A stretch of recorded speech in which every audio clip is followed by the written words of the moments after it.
toutes et à tous, c'est Hermès, j'espère que vous allez bien, je vous souhaite une merveilleuse année 2023, santé, bonheur, prospérité dans l'ensemble de vos projets. On parlera Bitcoin dans cette vidéo, Ethereum, et également sur la photo, pour moi, on va la prendre comme ça, photo de l'année 2023, pour essayer de remettre dans son contexte ce que représente Bitcoin, ce qu'est Bitcoin, et ce pourquoi Bitcoin ne doit pas être aujourd'hui représenté. On parlera également de quelques petites crypto-pépites qui ont été partagées par Crypto News, j'aime bien vous les présenter. Il faut réellement faire des recherches fondamentales relativement rapides, donc j'aimerais vraiment dédier cette première partie ou premier semestre de l'année 2023 sur de la recherche fondamentale. On fera des travaux sur comment on essaye de représenter une crypto, catégoriser une crypto, essayer de mettre des scorings par rapport à chaque crypto qu'on peut représenter, qu'elle est ou pas de l'historique, parce que pour le coup, je pense que les grosses performances de demain sont des cryptos qui n'existent pas aujourd'hui, ou qui sont vraiment arrivées il y a juste quelques mois en arrière, donc j'en avais déjà présenté sur la vidéo de samedi dernier, si vous l'avez loupé, n'hésitez pas à aller la regarder, beaucoup de commentaires très positifs, beaucoup de vues, beaucoup d'abonnés. D'ailleurs sur cette vidéo, n'hésitez pas encore une fois à vous abonner, ça permet de faire connaître la chaîne à un maximum de personnes, ne rien louper, et partager et liker cette vidéo pour booster l'algorithme de YouTube. Je le dis rarement, mais je trouve que c'est très intéressant, et puis ça fait toujours plaisir, bien évidemment. On parle de tout ça, on parlera également de Willy Woo. Je partage complètement sa philosophie et son approche par rapport à des holders court terme et long terme, et toujours dans une même mécanique de bon sens. On en parle maintenant. Avant de commencer, je vous invite toujours à rejoindre le Discord des rois du marché. Vous trouverez le lien dans la description. À l'intérieur, une documentation qui s'appelle la stratégie des 4 rois. N'hésitez pas à l'utiliser, vous en imprégner, vous en inspirer pour vous aussi trouver votre propre style d'investissement. J'utilise personnellement depuis plusieurs années, m'offre d'excellents résultats, que ce soit sur le court, moyen, long terme, voire très long terme. Je suis personnellement plutôt investisseur, crypto, marché traditionnel. On en parle beaucoup sur la vidéo des rois du Bitcoin. Et c'est clairement une stratégie que je vous offre gratuitement parce que à la fin, quelle que soit en fait votre situation, quelle que soit votre psychologie ou votre philosophie, celle qui gagne à la fin, c'est votre stratégie. On parle Bitcoin tout de suite. On est en train de faire une petite attaque actuellement sur notre ami Bitcoin. On essaye d'attraper le nuage actuellement. Donc juste ici, vous allez le voir. C'est exactement la même chose sur Ethereum, on est actuellement en daily, on essaye d'attaquer le nuage, on passe la Tenkan, aucune clôture. Jusqu'à preuve du contraire, la dernière clôture a été ici à 16 600$. Donc partez du principe que rien n'est fait, il faudra bien sûr attendre des confirmations. Les miennes, vous les connaissez, elles sont toutes en weekly jusqu'à preuve du contraire.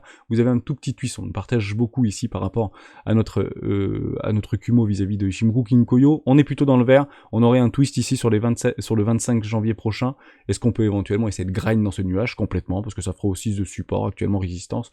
On attendra bien sûr les clôtures et exactement la même chose actuellement sur notre ami Ethereum. Donc après, bien évidemment, tous les objectifs de cours, Tenkan, Kinjun, haut de nuage, weekly, daily, 4 heures, sont des opportunités de vente. Pourquoi? Parce qu'actuellement, le marché est relativement baissier. Aucune confirmation haussière dans ce range actuellement. En parlant de range, on va prendre un tout petit peu de recul parce qu'on est en train d'observer un magnifique triangle de contraction actuellement sur notre ami Bitcoin. Ethereum est notamment représenté sur notre RSI. Vous voyez comment vous avez un magnifique triangle actuellement de contraction. Il est juste magnifique. On le pose à main levée. Vous allez faire un tout petit tour ici au niveau de notre RSI en 14 périodes. Vous avez en fait un énorme triangle de contraction. Ok, on attendra bien sûr sa résolution. Donc vous prenez le haut ici et vous prenez potentiellement presque le bas ici et vous avez potentiellement un magnifique W weekly, dans des W weekly sur le RSI en 14 périodes, plutôt joli, beaucoup plus représentatif sur notre ami Ethereum. Vous avez un énorme range sur le RSI 14 périodes, une contraction qui est en train de se mettre en place. Ici vous avez une toute petite contraction également. Donc si on break ici W dans des W weekly, dans un énorme W weekly plutôt bullish, alors peut-être un magnifique rallye printanier.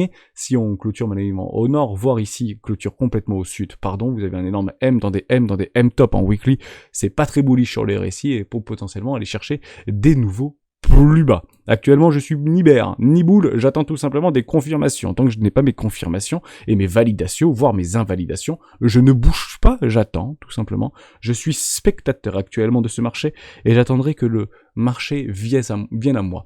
On fait un tout petit tour avant de passer sur la photo de l'année par rapport à notre ami Cognalize avec tout cet order flow, c'est toujours très intéressant de l'observer. Vous avez eu une magnifique attaque haussière ici, 4 millions de dollars qui ont été éclatés au niveau des longues. Je trouve ça intéressant parce que on n'a pas fait une très très grosse bougie, mais il y a eu beaucoup de vendeurs à découvert qui étaient confortablement installés. On voyait encore des gros clusters qui ont été encore partagés juste ici, très simplement sur les clusters de Kingfisher, Ici, merci Marstouf, toujours pareil, jusqu'à 17 200 $ à peu près. Voilà, 17 200, 17 400. Allez, on peut arrondir à 17 400, ça ne fera pas des invalidations. Ce sera potentiellement des objectifs de short pour beaucoup d'entre nous avec un N majuscule qui souhaitent éventuellement suivre la tendance, parce que la tendance est notre ami. On se retrouverait très proche d'une zone de rechargement de vente logique, court terme ou premier arrêt. Voilà, 17 000 $, premier arrêt de tout le précédent mouvement, 0,50, 17 300. On peut pousser jusqu'à 17 500 $. On vient de le voir juste avant. 618 du tout le précédent mouvement. Invalidation éventuellement d'un scénario bear court terme, c'est 18 500 $. Si on vient travailler au-dessus des 18 500 $, clairement, c'était une opération pour aller chercher beaucoup de liquidité. En parlant d'opération pour aller chercher de la liquidité, j'ai beaucoup aimé ce qu'on a observé en fait sur le BitDAO. On n'en a pas parlé parce que ça, c'est pas nécessaire pour ceux qui, si vous n'y êtes pas, n'y allez pas, hein, bien évidemment. Mais si vous y êtes et si vous holdez, personnellement, je le hold. On était en train d'observer quelque chose de très intéressant. Vous le voyez ici en horaire. Je vais pas aller sur BitDAO ici. Je vais aller sur Bybit. Voilà, un peu plus de liquidité. En fait, on a fait une excursion haussière. Mais que se passe-t-il ? Pas vu, j'en sais rien, on chasse à la liquidité, ni plus ni moins, on vient chercher en fait des énormes clusters, on fait un avant, un après, ok, pas de problème, pas de news fondamentale propre, et derrière on était en train de construire en fait du long ici, vous voyez, vous venez pas chercher les précédents lots. Donc quand vous venez pas chercher les précédents lots, généralement vous venez les chercher, et vous faites une petite spéciale crypto là, c'était plutôt beau à observer. D'ailleurs on vient chercher tous les acheteurs, tous les futurs millionnaires, et hop, on retourne le cours, toute la liquidité a été prise. Quels que soient les time frames, là actuellement je suis en 1 heure, ça marche très bien en 4 heures, et ça marche aussi bien en weekly, soyez complètement rassurés par rapport à ça. Plus les timeframes sont grandes, plus les résolutions et les pourcentages sont élevés, comme vous pouvez bien sûr l'imaginer. Mais voilà, une petite spéciale. Donc non, c'est pas la fin du monde. BitDAO continue à s'apprécier, peut-être catalysé par des achats massifs, notamment de Bybit, qui continuent à alimenter cette DAO. On parle très rapidement au niveau de l'order flow, j'ai pas envie d'oublier tout ça. On a toujours un ratio plutôt en faveur des shorters ici, des vendeurs, puisqu'on plutôt en faveur des longs actuellement, donc plus de longs que de shorts.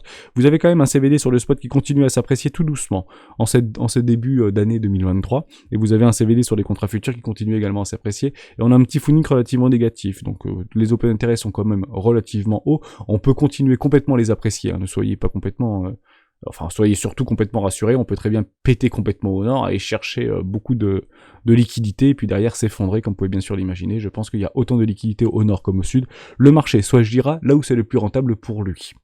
Pièce en l'air, pas forcément, attendant quelques confirmations, et gestion du risque management, bien évidemment. La photo du jour, elle est ici.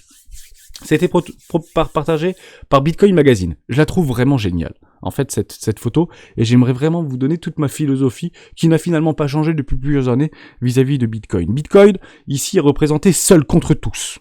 En fait, c'est très clairement une vision binaire ici, c'est une vision d'opposition. Vous avez Bitcoin par rapport à tous les organismes de la finance traditionnelle. Mastercard, Masaïla, Citiz, Bank of America, Crédit Suisse, PayPal, et j'en passe, Visa, Mastercard, tout ce que vous voulez.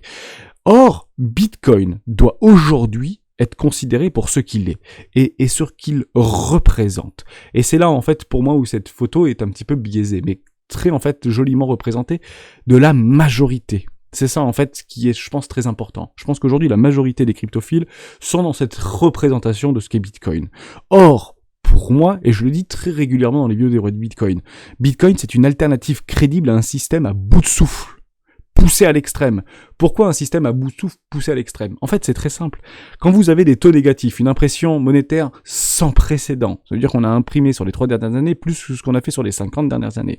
On voit, et beaucoup d'économistes et d'analystes financiers le disent, le crient même le plus souvent, pour dire on est en train de marcher sur la tête. Ce n'est plus possible, ce n'est plus tenable. Le big crash sans précédent, pire que 1929, est à l'aube de nos portes. Beaucoup le pensent, beaucoup le croient, et beaucoup le jouent. Depuis longtemps. Depuis 2012 pour certains, pour le coup, voire depuis 2010 pour certains. Dommage. Mais techniquement, est-ce que ça veut dire ou pas qu'il faut le balayer d'un revers de manche? Non. Il faut toujours suivre la tendance. Et actuellement, les indices, comme les cryptoactifs, comme beaucoup de valeurs qu'on peut éventuellement choisir actuellement sur les marchés financiers, sont de façon très long terme, très haussiers. Ce système peut continuer comme ça à rouler pendant 20 ans, à dépasser l'entendement. Évidemment. Dès lors, maintenant que je vous ai dit tout ça, et je le dis très régulièrement dans les rois du Bitcoin, Bitcoin est un garde-fou. Bitcoin est potentiellement une assurance. En fait, Bitcoin est un tout dans un tout. Bitcoin, c'est un protocole de paiement. De pair à pair, particulier à particulier, complètement décentralisé, et sans tiers de confiance. Ok, pas de problème. Et en plus de ça, il est déflationniste. Formidable.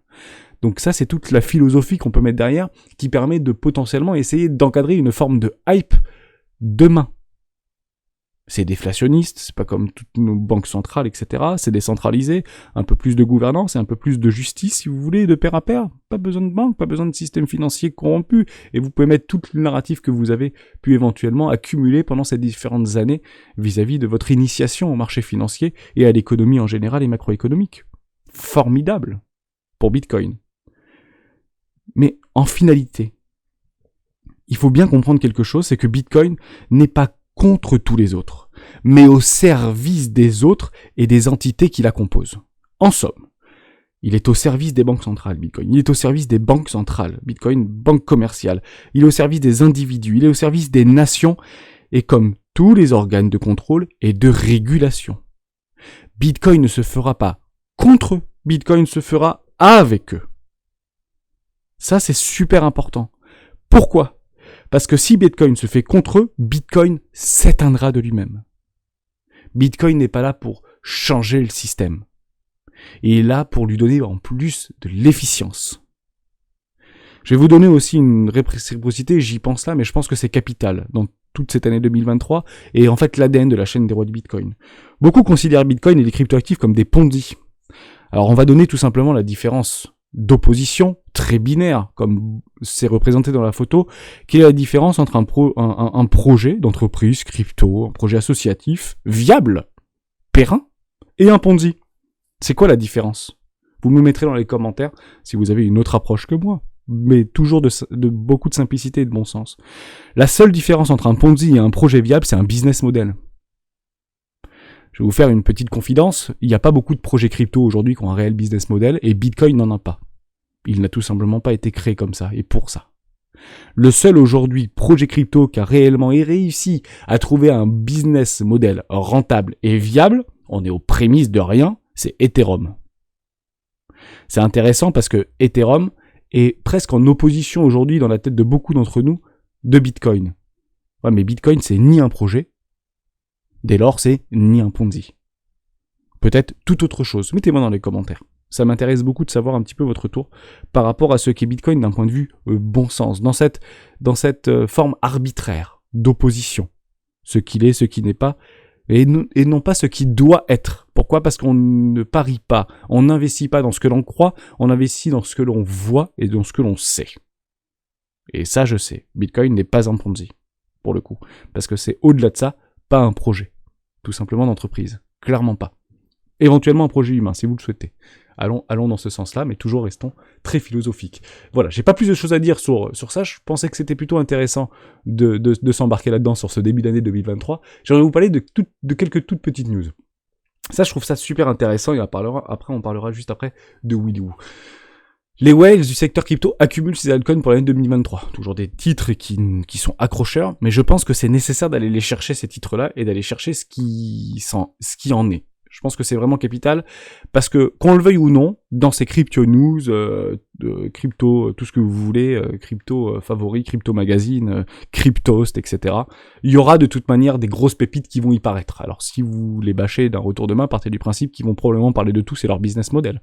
Donc ils parlent de tout avec des titres relativement accrocheurs. Ok, on va parler de quelques petites cryptos. Ici vous avez le FGHT, c'est intéressant, c'est directement en opposition par rapport à du Play to Move vis-à-vis ou du Move to Earn, Move to Earn vis-à-vis de GMT. Est-ce qu'on le prend, est-ce qu'on le prend pas, est-ce qu'on s'y intéresse ?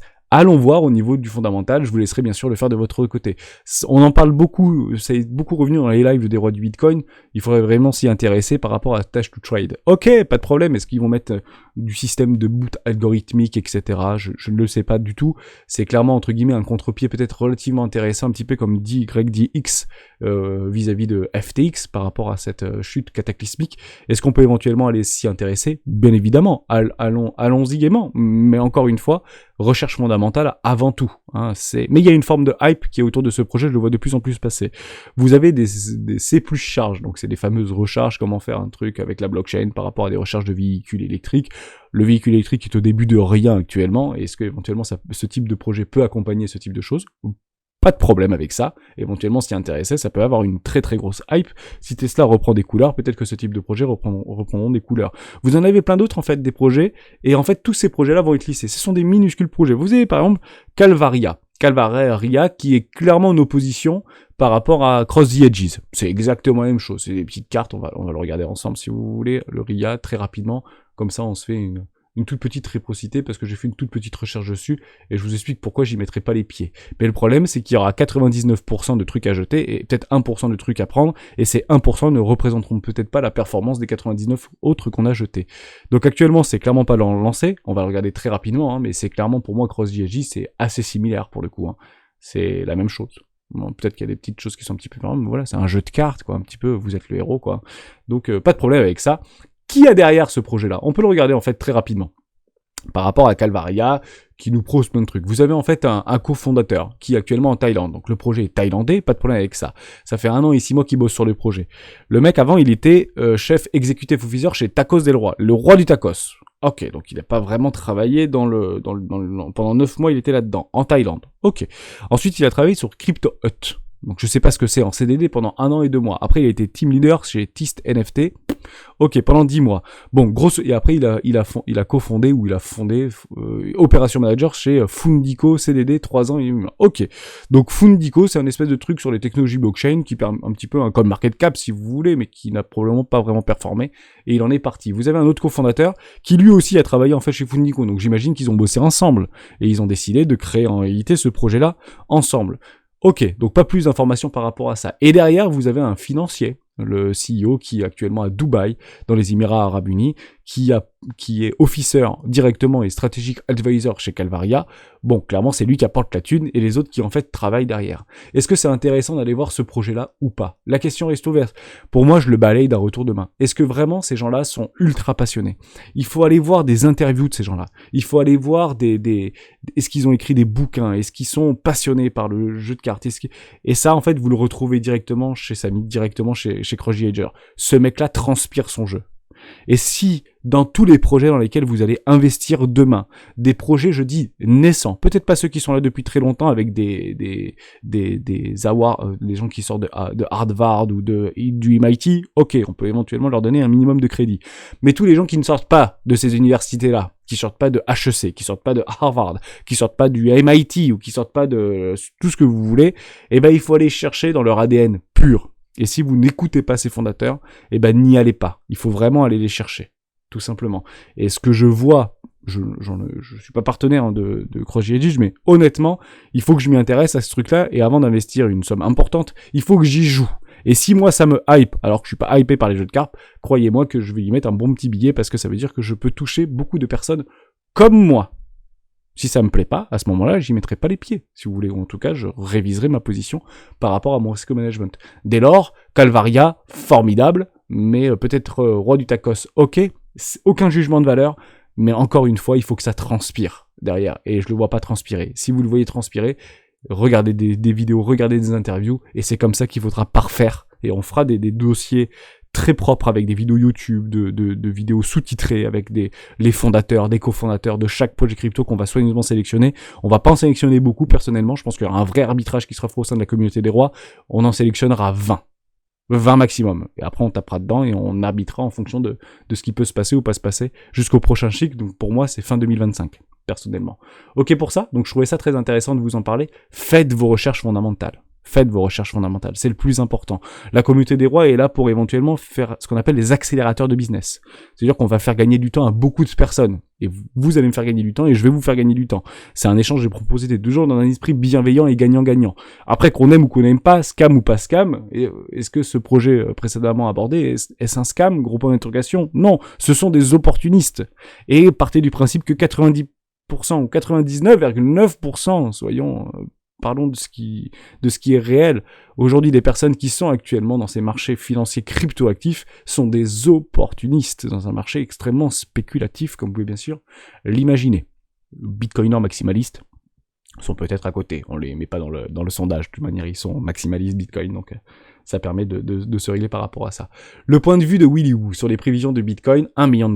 Ok, donc toujours un titre intéressant. En fait, il représente juste ça. Hein, c'est tout simplement ce fameux truc des investisseurs long terme et des investisseurs court terme qui reviennent beaucoup et qui est revenu depuis le début de l'année, entre guillemets, mi-année 2022, j'ai envie de dire plutôt, parce que début d'année on n'y était pas encore, et on re-rentre dans cette cyclicité par rapport à des holders long terme qui sont en perte supérieure par rapport aux investisseurs court terme. Et ça, c'est le signe de bottom de marché. En somme, ceux qui sont là depuis longtemps, j'ai envie de dire 6 mois, 7 mois si vous voulez, ou même peut-être 1 an, il faudrait voir les datas, je crois que c'est 6 mois me semble-t-il, et ben sont plus en veine, ou plus rentables, si vous voulez, plus performants, moins performants, pardon, long terme, moins performants que ceux qui sont là depuis 1 semaine et demie. Tout simplement. Je trouvais ça très intéressant de vous le redire, parce que honnêtement, c'est que du bon sens. Ni plus, ni moins. Les options, on va y revenir très très rapidement sur les options et on finira la vidéo là-dessus. Il y a des choses qui sont en train de se passer actuellement sur Ethereum, on en avait déjà parlé tout au long de la semaine dernière. Il y a un max paying price à $4000 et on a encore des calls qui sont en train de se positionner à $3500. Alors la plus grosse expiration de l'année, c'est généralement décembre, donc c'est le 30 décembre généralement, ou 31 décembre, 29 décembre, et ici ce sera donc le 31 mars 2023. On est en train de pousser du call relativement fort sur Ethereum actuellement. Bitcoin un tout petit peu moins. On peut se l'accorder actuellement, on expecte toujours à $19 000 et vous avez un cluster, entre guillemets, un strike price sur les $23 000. C'est pas énorme encore, mais ça reste relativement intéressant. On est peut-être en train d'essayer de trouver par rapport à cette narrative qu'on avait fait vis-à-vis de la dominance de Bitcoin vis-à-vis d'Ethereum, qui peut-être est en train de nous dire le contraire actuellement. On va pas y revenir, on en a parlé en fait sur la vidéo de samedi. Est-ce qu'on n'est pas en train de se focaliser actuellement et essayer d'embriquer un magnifique mouvement haussier sur Ethereum et sur les crypto-actifs, et on est en train de parler de plus en plus, on en parlera peut-être plus tôt demain, par rapport à ce cycle, ce qu'on appelle des penny stocks, ou ce cycle en fait des micro-caps, actuellement sur les crypto-actifs. On en reparle bien sûr demain. On aura les yeux dessus, personnellement j'aurai les yeux dessus, vis-à-vis de Ethereum, parce que ça me semble relativement bizarre. Là on parle de 350 000 bitcoins au-dessus des $3000, pour l'expiration, et c'est dans 3 mois. Donc 3 mois, c'est demain en fait, hein, c'est relativement court. Soyons vigilants par rapport à ça, attendons bien sûr nos confirmations, mais ça reste un magnifique billet psychologique, parce que quand c'est aussitôt et pris en amont, ce sont des magnifiques hedges sur potentiellement des institutionnels qui sont en train de shorter massivement, ou peut-être prendre des profits de short qui pourraient envoyer en fait les cryptoactifs, surtout les moins capitalisé que Bitcoin. Bitcoin est beaucoup plus liquide aujourd'hui, donc peut-être moins volatile, même si très volatile, mais vous avez compris un petit peu l'idée. Ethereum pourrait éventuellement retrouver des choses très intéressantes. Alors peut-être qu'il y a des mises à jour qui sont en cours, etc. On pourrait éventuellement les partager sur le Discord directement. Mais généralement, on essaye de mettre en place des puts, des calls, et surtout des calls par rapport à des news fondamentales qui devraient accompagner ce prix. Et peut-être que les news, on les a déjà, on ne les voit peut-être pas suffisamment, en tout cas pas dans leur globalité. On peut éventuellement parler de la SEC au niveau de la réglementation. Il y a quelque chose qui se passera aussi au mois de mars par rapport à Ripple et la SEC. Ça a été en tout cas logiquement ce qui devrait être rendu. Et il paraîtrait que la SEC actuellement est en train de refuser de publier des documents confidentiels détenus actuellement par l'entreprise Ripple, qui pourrait éventuellement donner un avantage définitif au gain de cause que pourrait obtenir Ripple au travers son token XRP vis-à-vis du securities. Est-ce que ce sera catalysant pour tout le marché? Probablement, parce que ça veut dire que tous ceux qui ont fait des ICO dans le temps, sont entre guillemets sauvés, j'ai envie de dire, entre guillemets, ou en tout cas auront un magnifique sursis. J'espère que je vous ai aidé, j'espère que cette vidéo vous a plu. On se retrouve demain dans une prochaine vidéo d'Héros du Bitcoin. Ciao.